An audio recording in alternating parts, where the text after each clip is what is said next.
Hey guys, welcome back to OCO Social Impact Podcast, where we are here to equip today's leaders one day at a time.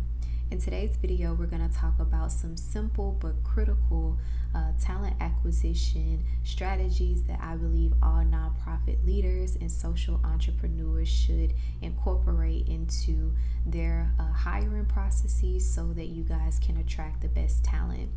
COVID-19, as we all know, has literally changed everything, and one of those changes have included how many of us as employees or employers engage with one another when it comes to the work that we do.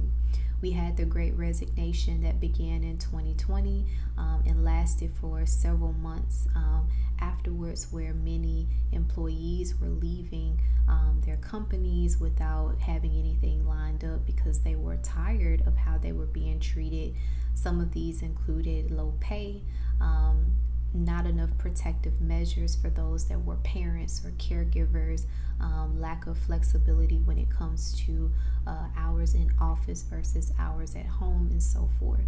There was a LinkedIn post that I came across a few weeks ago where this girl talked about how she applied for literally over 100 jobs. And first of all, if you have applied for a job, you know how daunting it can be sometimes depending on the company that you are applying for. Some applications require a cover letter, your resume, you have to answer several questions, you have to go through several rounds of interviews, and then there are some that require an actual assessment. And so the range of the hiring process can be easy to fairly difficult. And as she was talking about her experience applying for these different jobs, believe it or not, she only got a fraction of interviews. And you would think out of 100 jobs, someone would get maybe at least 10 to 20 interviews. The number of interviews that she received was very low. And the good news is she ended up landing a job, but the point was that she had to go through all of this kind of rigorous, training in these different processes for a span of several months to finally land a job. And it got me thinking about how different organizations engage with those that are trying to come on aboard to their organization. A lot of companies now use a lot of automated tools via LinkedIn, Indeed, and other hiring and recruiting platforms. And then you have your major Fortune 500 companies that also use, recruiting agencies to help them recruit top talent for different positions within their organization. And when it comes to the hiring process for a nonprofit or a social enterprise, this process is no different. Not only do you want to build up a brand reputation with your donors and the different stakeholders that you're working with, but you also want to leave a good impression on those that are trying to be a part of your organization, because word of mouth travels fast, and unfortunately, bad news sometimes tends to travel faster than good news.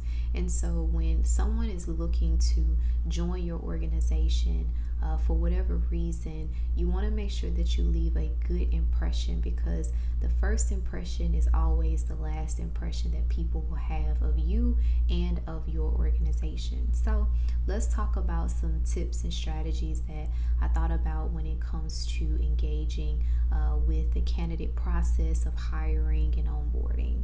The first point is simple. Be realistic about the job requirements.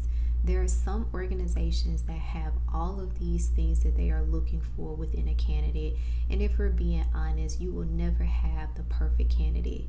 If there are bullet points and things that may not be related to the job, if there are things that can be taken out or can even be trained upon, meaning these are the requirements that we want you to have, but these are the other requirements and skill sets that we can help you train and grow and develop in.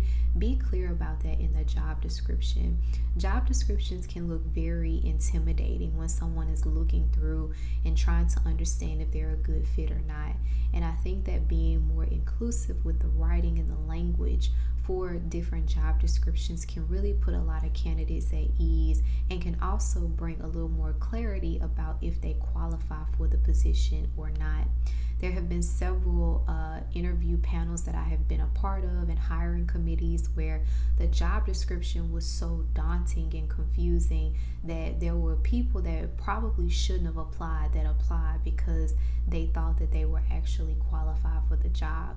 And when you are engaging with the recruiter or you have your HR team engaging with the job descriptions or whoever is responsible for developing these job descriptions, be clear and straight to the point, and be realistic about what it is that you guys are looking for within the perfect candidate. If there are areas where you know it may be an area where your organization can train them, please indicate that in your job description so that the candidate that is interested in this job will know what it is that they can expect when it comes to the interview process, as well as some things that your hiring committee may be looking for when it comes to this particular job position. The second point that we're going to talk about is include the intended salary or the salary range within the job description. I think this is something that should be included in all job descriptions. Even if you're not able to narrow it down to the dollar, at least giving a range is important. There are many people that miss out on great talent because they did not take the time to include the salary, and you go through all of these interviews and these rounds of interviews just to find out that the salary is not what you thought it would be. I think that it would be great to be transparent from the get-go and let your candidates know, hey, this is what we're looking for. If you're not willing or able to put the salary range or the salary requirement on the job description, let them know in the first interview round. If you know that your hiring committee is still trying to figure out how much is in the budget that you can allocate to this person's salary, you can let them know that in the interview. But the point is, the candidate should know early on what they're expecting. When we on the other side as employees are looking for jobs or trying to figure out what the pros and cons are of a particular job, there are so many jobs that many of us are looking at, and we are comparing the benefits packages, the salaries, depending on the location, the drive, if it's remote, what does the remote policies look like, and so forth. And so that will help out a lot of employees as they are looking into figuring out which is the best fit for them, or if they should even go for applying for the job. The third point that we're going to talk about is more so focusing on when it comes to recruiting and hiring for a particular job position within your organization. Continue to update your candidates on where they stand in the hiring process. I think it's very important, even in the job description, as much as possible, to be as transparent about what the interview process is going to look like. This saves a lot of potential candidates a lot of time, and I think that this can also help the hiring committee to narrow down the best candidates for that particular job position, so you're not looking through 50 jobs, whereas these top 20 to 30 may recognize, okay, hey, I'm willing to put in the time to go through 2 to 3 rounds of interviews, to do an assessment if necessary, and to engage in whatever other activities that may be related to the hiring process. Which leads me into my final point. If there are a pool of candidates that did not get the job, please let them know that you decided to move on with another candidate. There are so many employers that they went on and hired someone else, and they did not let the other candidates know that they were not hired for the job. Schedule, send out your emails, find an automated system through platforms that can help you with managing different forms of data when it comes to different areas, including hiring. Send out an automated reply or an automated response. I'm thinking about Greenhouse.io. They are a big recruiting platform that a lot of organizations use, and usually you get an automatic response of the organization receiving your application, as well as if they decided to go on with someone else. If you have a third-party recruiting firm that is helping your organization, make sure that the recruiters are doing their due diligence to follow up with those that was not hired or were not chosen to move into the first or second or even third round of the interview. This gives your candidates closure, and this will help them moving forward to know if maybe they need to take another job, if they need to, maybe look at another position within your organization, and it just makes the hiring process much smoother for the candidates that apply for that job.